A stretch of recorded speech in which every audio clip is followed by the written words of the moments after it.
What is up, food fam? It's your boy Josh. Today we're gonna be hitting the smokes, like as in smoking meat.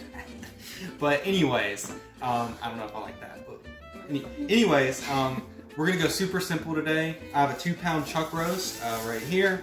So just basic chuck roast, nothing special really. And then for seasonings, all we're gonna do is ground pepper and crystallized salt. So let's get started.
finished now. It was a 2-pound chuck roast, if you remember. It took us about 5 hours to complete it. I kept it between the ranges of 225 to 250 for most of the time. As for seasoning, for anybody wondering, my general rule of thumb is if you can get it to stick, then you can leave it on. Don't worry about how much. It's just once it starts falling off and you can't get any more to stick to the outside of the meat, then you're gonna put it on the smoker. So something I did do in the middle was the meat started to stall. I got it around that 160, 170 temp, and it started to stall and it stopped changing temperatures. So I quickly wrapped it in some pink butcher paper. That can help to get past the stall phase and get the temperatures rising again. And it's also good because it helps trap the moisture in the meat. So that's why I did that. And then the final thing I did was when I was done, I took it out of the paper and then turned the heat up to about 300 and just let it go for a little bit to try to dry the crust out, because you get a nice crust when you smoke. So I wanted it a little bit crunchy on the outside. But I think that pretty much covers everything. So now it's time to taste it. By the way, this is actually really juicy. I don't know if the picture do it justice. The flavor is absolutely fantastic. Super juicy, super tender. I'm really excited to actually make this into a meal. I'm starving. Didn't eat much lunch today because I wanted to eat this so bad. I think I'm gonna put it on a sandwich, and then Emma's gonna put it on just on a plate on the side with some mashed potatoes. So we'll show you how that looks at the end.